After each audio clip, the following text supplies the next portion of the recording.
New twist in Idaho student murders: was the crime scene staged? The tragic murders of 4 Idaho students shocked an entire nation.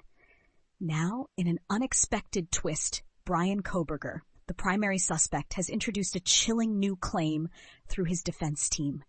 The suggestion: unidentified male blood found at the crime scene could point to other suspects and might even reveal the crime scene was deliberately staged. This bombshell has reignited interest in the case, leaving many wondering, could this truly be evidence of a setup, or is it a strategic move to create doubt? Let's break it all down. On a quiet night in Moscow, Idaho, 4 university students lost their lives in a brutal and senseless attack. The house on King Road that had been a space of friendship and laughter became ground zero for a terrifying crime. Bryan Kohberger, a criminology PhD student, was soon arrested as the primary suspect, linking him to the scene through cell phone pings and DNA evidence on a knife sheath. However, as investigative details emerged, so did questions. What truly happened that night, and could Kohberger possibly have orchestrated more than meets the eye? Kohberger's defense team has introduced a startling twist: the discovery of unidentified male blood in 2 key locations. First, on a handrail inside the house. Second, on a glove found outside the crime scene. Their argument? This blood might belong to someone completely different, perhaps even someone else responsible. Such claims, if proven true, could complicate an already delicate investigation. Who does this mysterious blood belong to? And what does it mean for the case against Bryan Kohberger? While Kohberger's defense raises serious questions, veteran criminal profiler John Kelly takes the theory in a darker direction. Kelly, closely following the case, suggests the possibility of an elaborate plan to deliberately stage the crime scene. When someone like Kohberger claims, "Who else did you arrest?" it's not a normal reaction, Kelly observes. He believes Kohberger might have said this to sow seeds of confusion right from his arrest. Kelly posits that the presence of male blood, positioned as it is, might not be coincidental. Could this blood have been planted intentionally to divert suspicion or muddy the trail? The suggestion is enough to send chills down the spines of true crime enthusiasts everywhere. Consider this. Bryan Kohberger's first words after being arrested reportedly weren't proclamations of innocence or shock. Instead, he allegedly asked, "Who else did you arrest?" This peculiar question hints at an awareness of the investigation's complexity, or perhaps an effort to misdirect it. Such behavior doesn't align with what experts typically see in wrongful arrests. Instead, it raises unsettling possibilities. Was this a manipulative move, an attempt to frame others, or deeper proof of forethought? Forensic evidence often holds the key to unlocking the truth in murder cases, yet here it both reveals and questions the story investigators initially painted. Male blood, unrelated to Bryan Kohberger, found inside and outside the scene, presents challenges in drawing concrete conclusions. Blood isn't just a physical trace, it tells a story. How did it get on the handrail? Why was there a glove outside? Could these be ordinary oversights, or are they deliberate clues left by someone to confuse law enforcement? Forensics experts face the Herculean task of separating the genuine evidence from what could be a staged red herring. The theory of a staged crime scene isn't new to true crime experts. Criminals have, in some cases, manipulated evidence to steer investigations away from themselves or to frame others. In this case, the discovery of unidentified male blood, if tied to Kohberger, is suspicious. Strategically planting evidence in high-traffic locations like handrails or gloves suggests meticulous planning. Kelly underscores how savvy and deliberate some suspects can be. If the scene was staged, it raises profound questions about intent. Did Kohberger want to mislead investigators? Did he anticipate capture and plan for such a revelation? In court, these new developments are shaping a high-stakes battle. Kohberger's defense team is likely to latch onto the blood evidence as proof of reasonable doubt. Meanwhile, the prosecution will need to undermine this claim and recenter Kohberger in the narrative.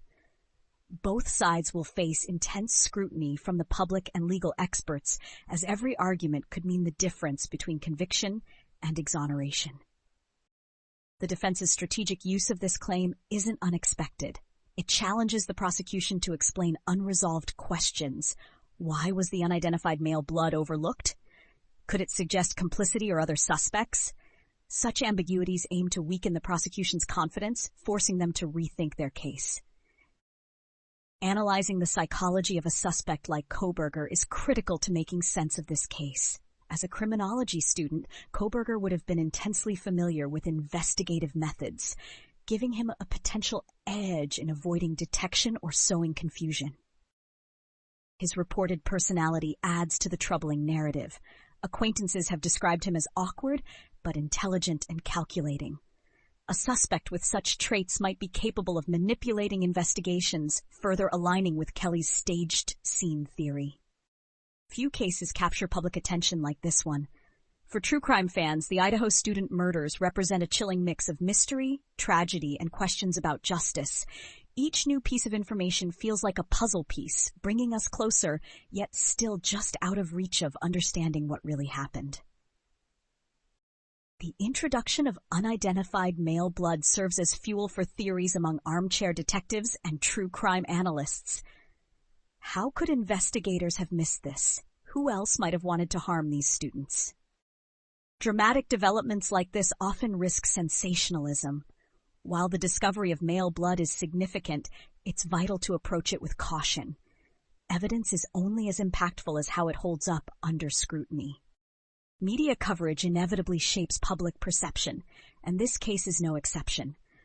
The risk lies in turning speculative claims into incontrovertible truths, particularly when evidence from court proceedings has yet to solidify these claims. Amid all the claims, counterclaims, and speculation, it's essential to remember the victims and their families. This case isn't just a tragic true crime tale. It's a story about lives lovingly lived and tragically cut short. Every twist, like the unidentified male blood or the staging theory, reopens wounds for those closest to the victims. For the families, justice is about ensuring the true perpetrator or perpetrators is brought to light. However compelling the mystery might seem to outsiders, it's deeply, heartbreakingly real to those it has directly impacted. Beyond the headlines, this case highlights critical challenges in criminal investigations.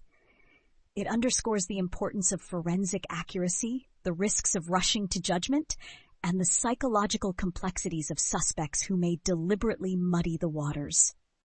If Kohberger's team successfully uses the unidentified blood evidence to sow reasonable doubt, it could reshape the prosecution's strategy and influence legal precedents for similar cases.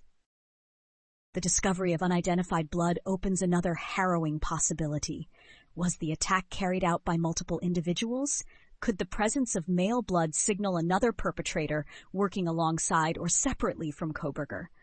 Investigators will need to explore these angles while ensuring robust evidence supports any new accusations. However, introducing more suspects isn't a straightforward solution. Without clear links, courts and the public will remain skeptical of any claims not rigorously supported. Ultimately, the goal is truth. Whether the crime scene was staged or the blood belongs to a previously unidentified individual, justice demands answers. Forensic evidence will need to work hand in hand with legal expertise to piece together what really happened in the King Road home that night. This case reminds us all of the thin line between speculation and resolution in true crime stories. It's less about the growing web of theories and more about assisting law enforcement and the courts in uncovering who is truly responsible. The Idaho student murders continue to captivate true crime fans for a reason. The case is riddled with intrigue, tragedy, and the potential for groundbreaking revelations. New evidence like the mysterious male blood deepens the mystery, making it impossible to look away. But as much as this is a story about twists and turns, it's also a solemn reminder of the lives lost. While the theories surrounding Kohberger's defense claim take center stage, we must remain focused on what truly matters: the pursuit of justice for the victims and ensuring no question, no piece of evidence, and no lead is left unexplored. Stay tuned as this case unfolds, because if this new twist is any indication, the journey to justice for these 4 young students is far from over.